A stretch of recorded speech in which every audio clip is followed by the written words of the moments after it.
welcome back to the Monkey Shine Lab. And today we've got a bunch of different things here for you, but we're going to start out with a video review that I've been threatening for quite some time here. It is a disc that if you watch our show regularly, you probably saw me pick up with a smirk on my face. I grabbed this DVD because I thought, wow, here is going to be something that I can actually review and get some laughs out of, right? And I did something that I don't usually do. I just picked it up and paid $10 for it. It's a mistake. Don't ever do that. This was a huge mistake. So let's just jump right into Ape versus Monster. What I was hoping for with this was maybe something that was done in Europe, maybe something that was done in Asia. Sometimes when you just see something that is so inanely named or whatever, you can stumble into some real fun. I've done that now with Sky Sharks. Sky Sharks was an incredibly good time, and it was just one of those things that when I saw it on the shelf, I was like, yeah, that's ridiculous. I'm gonna take that home. One thing that you should know about this is an American produced thing. It's not even a Sci-Fi Channel thing. It is an Asylum picture. If you don't know who the Asylum is, they are the new attempting to do everything for about $2.50 kind of movie production house. They buy an intense amount of stock footage, and so what you see is easily 25% to 40% stock footage just to get their scene transitions. They will use a picture of a factory and call it a base in Southeast Asia. They will show the same factory again and tell you it's in Richmond, Virginia. And the special effects are done by high schoolers, maybe. They buy like video footage, they buy CGI from other companies, I would imagine too. So you see in the beginning of this film, the story is of course a satellite returning to Earth with some sort of space gook in it that makes things large and aggressive. So what happens with this is that the capsule comes back to Earth with a gorilla astronaut in it, and he's got the space gook, but he's kind of a nice guy, and what looks to be a Gila monster maybe, filmed in the desert, slurps some of this muck up and becomes the Godzilla-like thing, right? And they, of course, start out in the Southwest desert, but somehow wind up fighting over Washington, D.C. I'm not going to spend a lot of time on this. I'm not going to spend a lot of my effort screen grabbing and trying to make this part of this episode any better, because I really need you to know what a huge, steaming piece of fucking unbelievable, unwatchable, absolutely not even for a laugh, don't even like mushrooms, acid, and ecstasy all crammed into your skull at the same time will not save this film from being the lack of entertainment that it is. And as soon as the weather gets nice, I'm going to do something very destructive to this, just to get rid of it. I don't even want it in my collection, and I've got thousands of films in my collection. I don't want this taking up shelf space, and I certainly don't want it taking up any more of your time. So if you see this on streaming services, if you see this on disc, if you see it anywhere, avoid it, avoid it, avoid it. Honest to gosh, there's no reason to watch this. Not one good reason. Not even if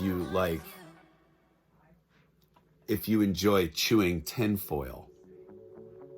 This movie is still going to be absolute, abject horse shit.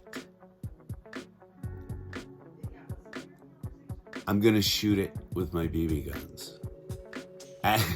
Actually, you know what? My wife and I are gonna go out and take care of this with some 9mm. That's what we're gonna do. This thing is going in front of the pieces.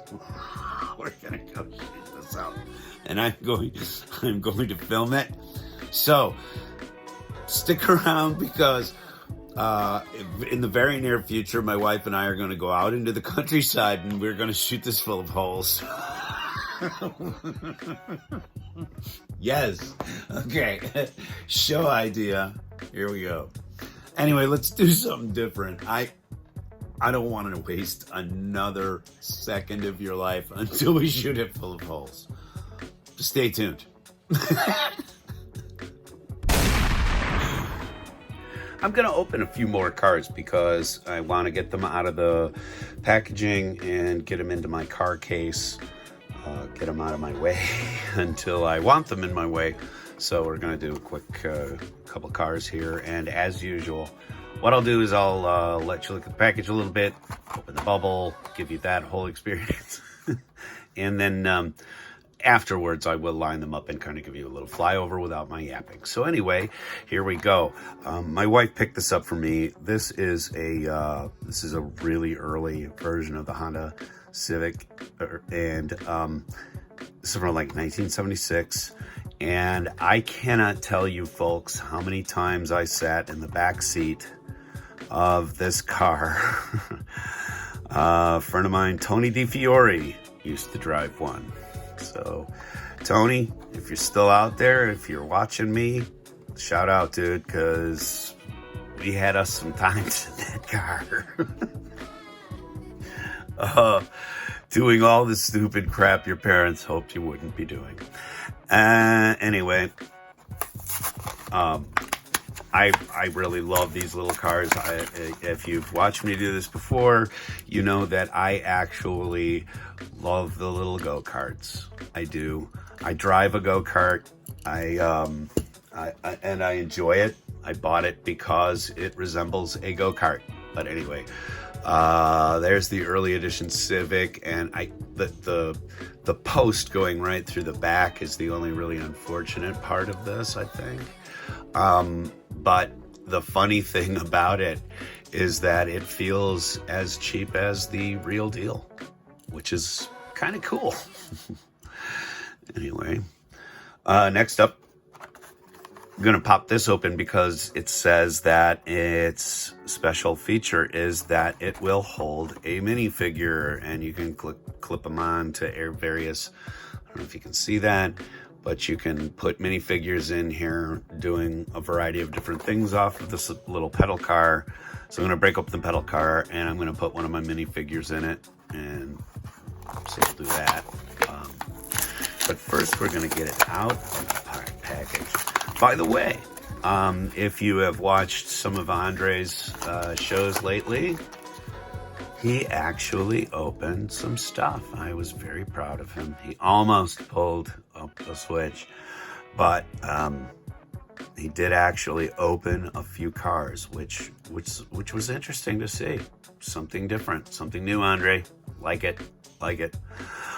Anyway, this pedal car looks like it will fit a Lego figure, or maybe one of my Halo figures, Andre. It is kind of green and militaristic. It kind of looks like a warthog. Maybe I'll put a Halo figure in there. I don't know. Stick around, find out. Another fascination I do have is with the Volkswagen Beetle. I really do like them. I always have thought they were kind of an interesting car. Back in the 60s and 70s, they had ads where they would drive these cars into the water to show how well they were engineered and that they were watertight, which always made me laugh. I'm really sure, what you're getting out of that. Well, hell, we could drive it into the water and it'll still be okay. VWs do not have the engine in the front. If you don't know about this, the Beetle had the engine in the back, so the front luggage compartment was a problem with these cars. Probably may still be, but structurally the front ends were terrible. And so in the early Volkswagens, I mean, if you went head on, you had a good chance of not coming out of it. But I do like the Beetles. Again, I love little lawnmower cars. I know it's not the manly thing. I know it's not like the American thing to dig the lawnmower mobiles, but I do. The other thing I like is Ford Mustangs. I do like this. This is 67. A friend of mine in high school, a guy named Eddie, he had a 66. It was like a midnight blue, 1966. Oh, so gorgeous. I went to see Y&T and Ronnie James Dio in that car. The Aragon Ballroom in Chicago. But anyway, there's a 67. I love the cut of these early ones. These are the Steve McQueen cars to me, and I love the paint scheme on this. The black and yellow with the gray accents is super cool. I don't know if I have one of these open yet or not. If I do, this will just end up in the kids' car basket. But this Huracan Coupe, I'm slightly attached to it, and I don't know why. I'm not a supercar or a hypercar fan. I don't really go in for these, but the wrap job on this one was kind of interesting, I thought. And so, what the heck? Plus, it gives me something to open in front of you guys. Another one that I need to add to my case is the Hks Honda Civic. I used to drive a Honda Civic back in the 90s, and so I am a diehard believer in the Honda Corporation. I think that they make an outstanding automobile. And this one's really cool. I love the blue rims. And, all of the paintwork, obviously, is just kick-ass. I wish they had sort of finished the back end a little bit. But we're going to get into maybe adding a little bit of wash to some of these to see if they'll kind of pop a little bit more. I really do think it's a shame when Hot Wheels goes through all of the time and effort to license and make these molds and do all the work that they do, and then stop short at finishing the back end or the front end in some sort of meaningful fashion. Really kind of bothers me. And I know that they try to do it with the premiums, but I think I've even found some premiums that don't look all that good from the front and back. Getting down here.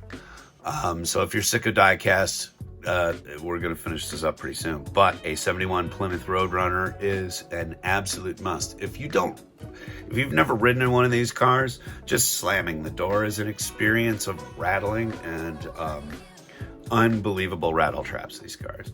And they go really fast in a straight line, and that's about all. But again, I do like the 60s and 70s American muscle cars. Plymouth, Dodge. Not so much Chrysler, but I do like Plymouth and I do like Dodge. That's a beautiful paint job. I mean, that is 70s sex all over it. But again, gosh, you know, just somebody with a paintbrush and bit, do the flipping headlights. Well, gives me something to do, right?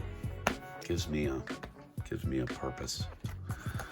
Then AMC Rebel Machine, yet another car company that I kind of dig. A friend of mine, one of my best friends in the world, actually has himself I believe it's a 71 AMC Javelin, and it is a chick magnet, that car. We used to go out and drive in the summertime, just drive down the beach, and every head turns when that thing goes by. Again, a little bit of a rumble trap, a little bit of a rattle trap. AMC is not known for the same thing that Honda was known for, which was filling their doors with foam to make a nice sound when it closed. American cars didn't do that for a very long time. And so cars from this generation, when you close the door, it goes clink.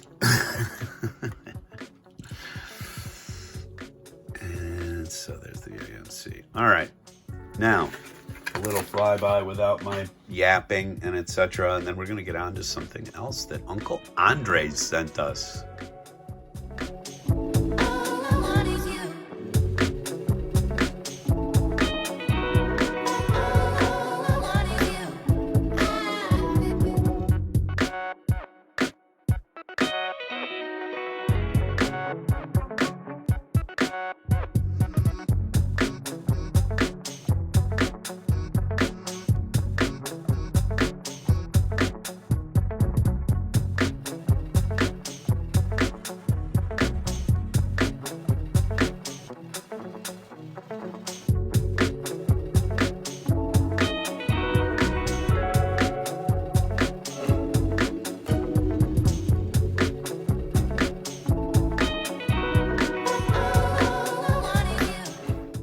I'm going to do here today is open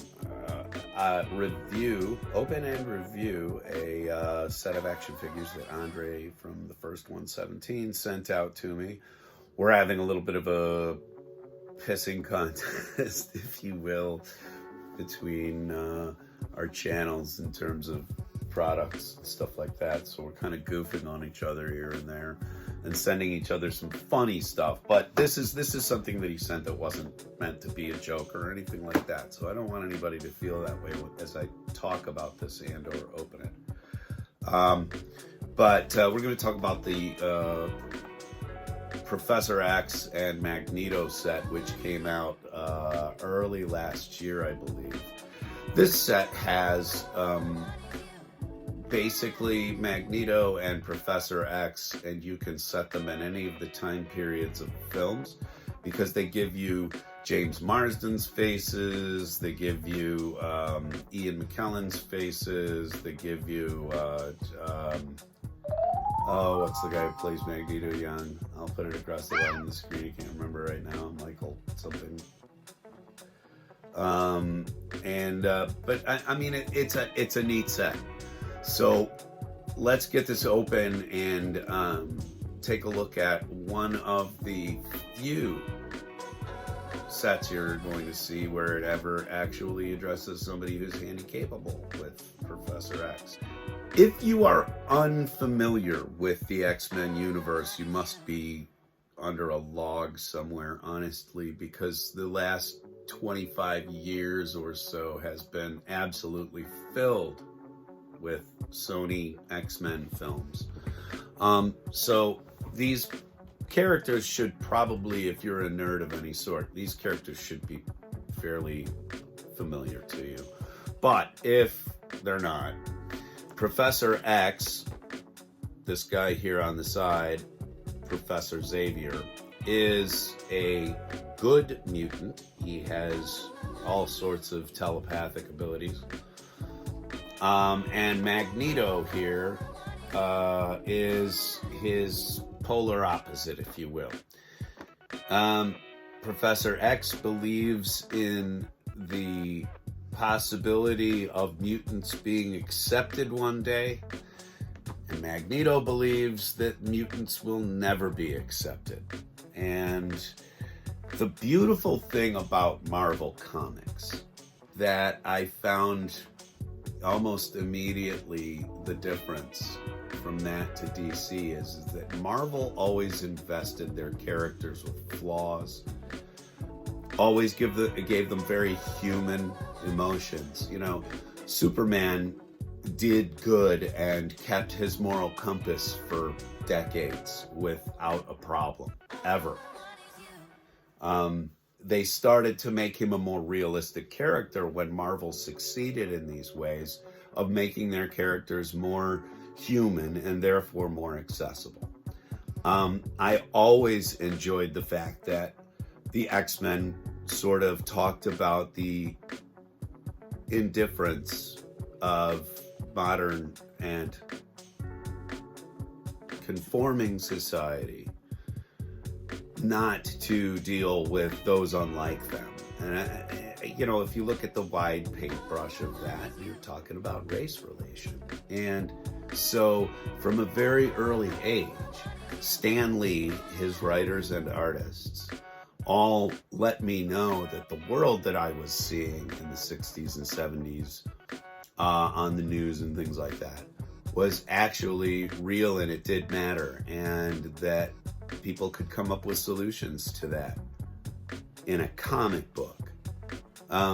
Showing you that because someone looks different doesn't mean that they are different. It doesn't mean that they don't have the same problems you do, the same joys, the same dreams. And that really goes a long way toward where the world ought to be. I believe that, and I think that most of our viewers out there probably feel the same way. I would love the world to be a tighter, a closer place, a more accepting place where we look at people for what their possibilities are instead of what their negativities could be. Anyway, enough of my pontification about good and evil. Let's open the box. All right, you know, looking at the box, you're fairly familiar now with the Marvel Legends thing. I'm gonna pull a figure trap and just go, yeah, it's a box. It's square. See, it's got sides. It's got a bottom. Got the X-Men on the top, and it's got this huge gaping hole here where Andre found it underneath a shelf and pulled it up out of the gook. So, yeah, as you see here, you've got Magneto, you've got his various heads, so you can have him be the various different actors from the different time periods, and the same with Professor X, who comes with several different heads, different hands, and we get the most important part, everybody. We get an actual non-science fiction, not tuned up. It's an actual, just straight up wheelchair. Why do I think that's important? Because there are kids out there that are stuck in them for the rest of their lives, and they need to see people in media, in popular culture that reflect their reality. And so again, you know, Marvel did something wonderful with the X-Men, and I'm really looking forward to the super creators and the MCU and how they're going to handle all of these characters coming into it. I'm really looking forward to the whole mutant aspect returning to the Marvel movies, because to me, the X-Men was absolutely one of the most important comics growing up. Anyway, let's open this thing. Remember always to be careful with your knife. Do not cut anywhere close to yourself. I'm just gonna rack this box because it's already racked.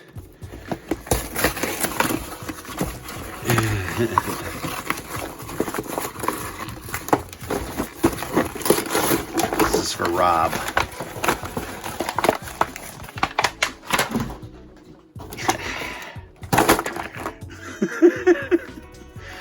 Comes with a warning sheet. Don't put it in your mouth, you know. But anyway, we get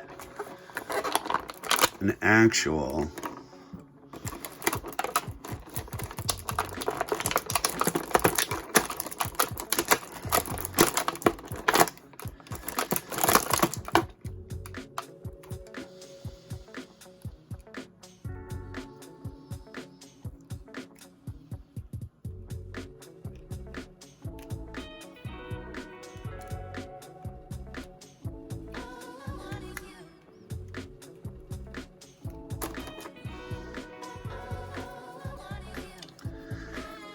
you should know these have a brake wheel.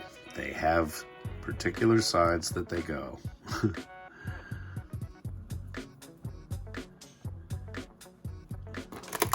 Which I love the detail.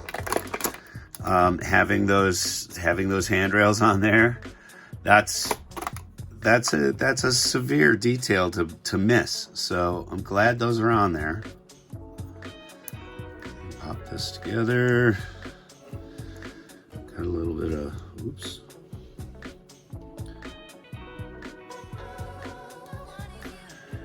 Okay. Feels very sturdy once you get it going. The back wheels roll, obviously. The front wheels are stationary though. But that's okay. Because I mean, the detail in this is really nice. And again, there are Xaviers that exist out there that have his futuristic looking wheelchair with the wheels and the whole, everything. But I think, just having one of these available to kids is it's touching to me. I like that. We're not gonna stand on a lot of ceremonies. Pop James Marsden out here. You can kind of see their James Marsden face, which, yeah, I guess that's him. But we're gonna pop that off immediately. Ah, my head came off. And we're gonna give him the Patrick Stewart face because I think Patrick Stewart's a little cooler. I like James Marsden as character, but wow.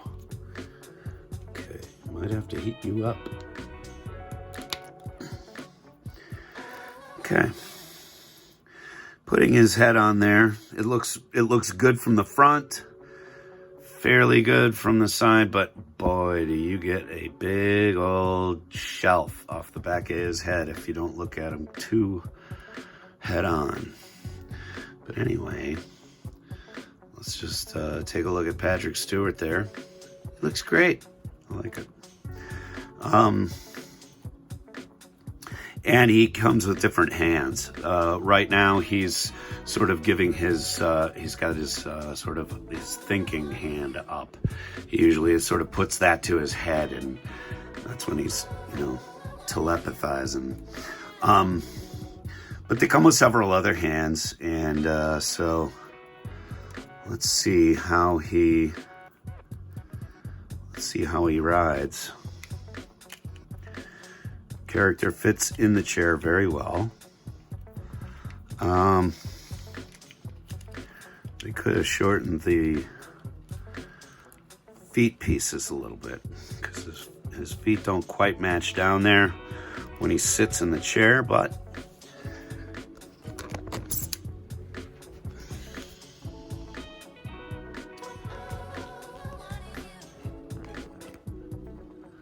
I think he looks pretty good. Not bad, not bad. So, there's Patrick Stewart. And I think that's a really good resemblance from the front. I like it a lot better than the James Marsden face. And then in Magneto, like I said, you can have him helmeted, you can have him unhelmeted, you can have him old, or you can have him young. I personally am a big fan of Ian McKellen. He's the one that plays the older Magneto, and I actually met that actor when I was in London in 1984. I went to see The Merchant of Venice, and I snuck backstage, and I got to meet Ian McKellen. Anyway, a little bit of a historical brag there, but I will be putting the Ian McKellen head on. Let me pop this guy out. Okay. As with all Marvel characters that wear a cape, his cape is coming through the back of the plastic, so you got to be kind of careful getting these guys out.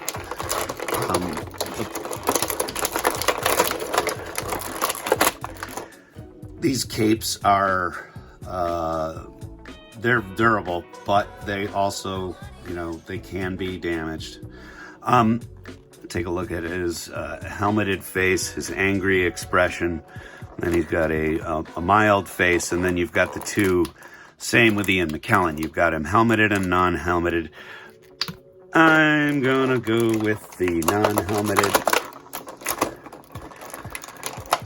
And there are several different hands. The clean hands, obviously, are Patrick Stewart or Professor X's, and the gloved hands are Magneto.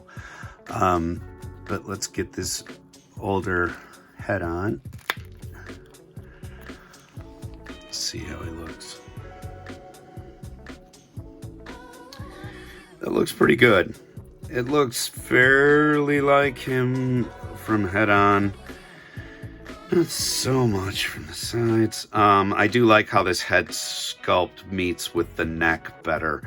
Obviously his cape is it comes up, but the neck to the head looks much better. And that's gonna look pretty good. I actually I really do like Ian McKellen as Magneto, and Patrick Stewart as Xavier. Could there be any other as them as older men? I don't think so. But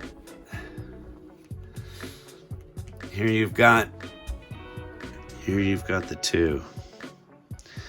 And no disrespect to Patrick Stewart or people in wheelchairs. I'm just going to keep him on his back a little bit here so that you can see the two together. That's a really good set. That's a great set. And it's kind of almost fitting now that the X-Men are leaving Sony and they're going to be returning and coming into the Marvel universe, the MCU. We're going to see these characters again. And I wonder who's going to play them, because I have really gotten used to these two actors.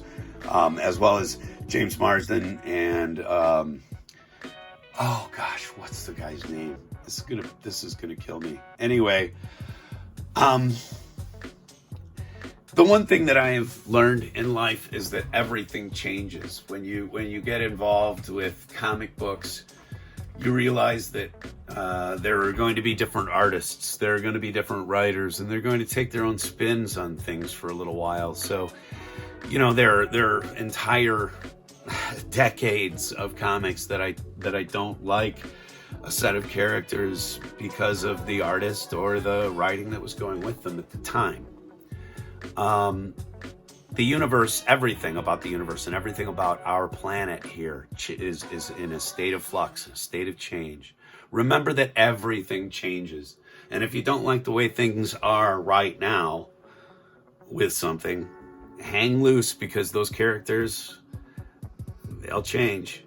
Take a look at any franchise that's been going for longer than 20 years. If you look at Star Wars, if you look at Godzilla, if you look at Gamera, even. Um,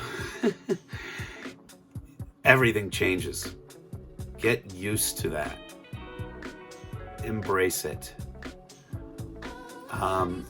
I don't have a bad thing to say about either of these figures. And, you know, the articulation is going to be standard, you know, Marvel Legends, everybody. And you've seen people put these things through their tests. I'm not going to necessarily go through that with you.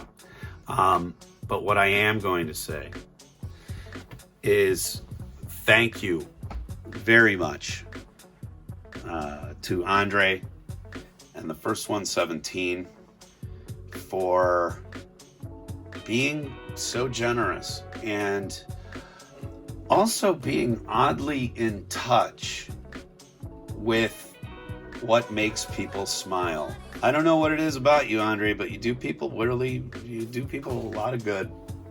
And you've done me a lot of good with this set here. These guys will be in prominent display in my office. Thank you very much, Andre. I appreciate it. That's what we've got for you today, folks. I'm snowed in. I couldn't get out of the house and drive anywhere if I wanted to, because we've got like probably a good 6-8 inches of snow yesterday, which never happens here in the valley. So when we do get snow like this, traffic and everything just grinds to a halt because they don't use any sort of road treatments here.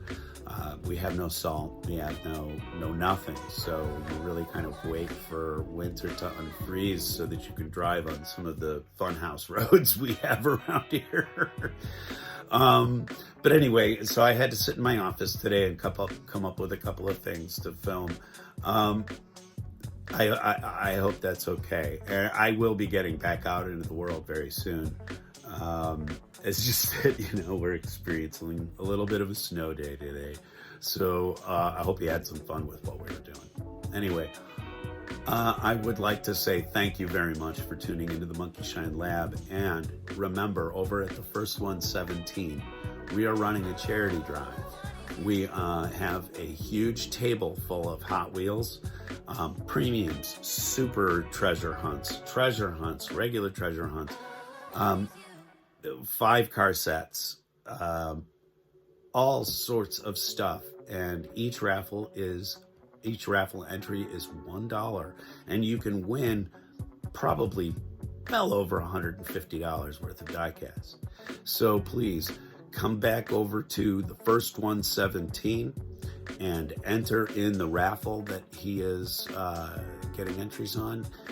All of the money, every penny, every cent that we raise with this goes to Pencils for Promise.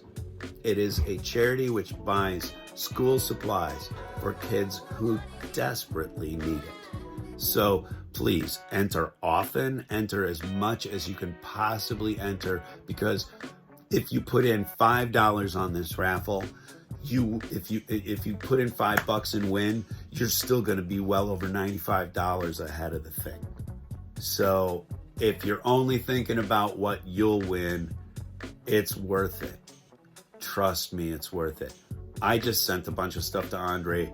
He gets boxes every day from all of us in the community who are sending valuable diecast for you to win. We're trying to raise money, so please enter the raffle.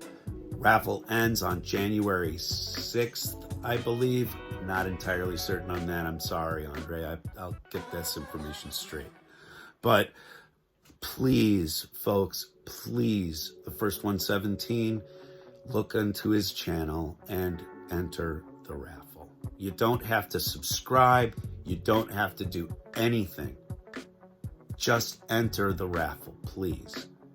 And get these kids the school supplies that they are desperately seeking. Thank you very much. Soapbox to the side. Folks, if you like what you hear and see here at Monkey Shine Lab, please remember to like, share, and subscribe. And check out some of the other channels that we're friends with here. Eddie's Customs, The Figure Trap, First one's 17. We're all out there trying to make a little bit of a difference any way we can. So thank you for spending your time with us. We realize that there's a ton of content out there, so we value your time. We value your time here. Thank you very much, and we'll see you again here at the Monkey Shine Lab.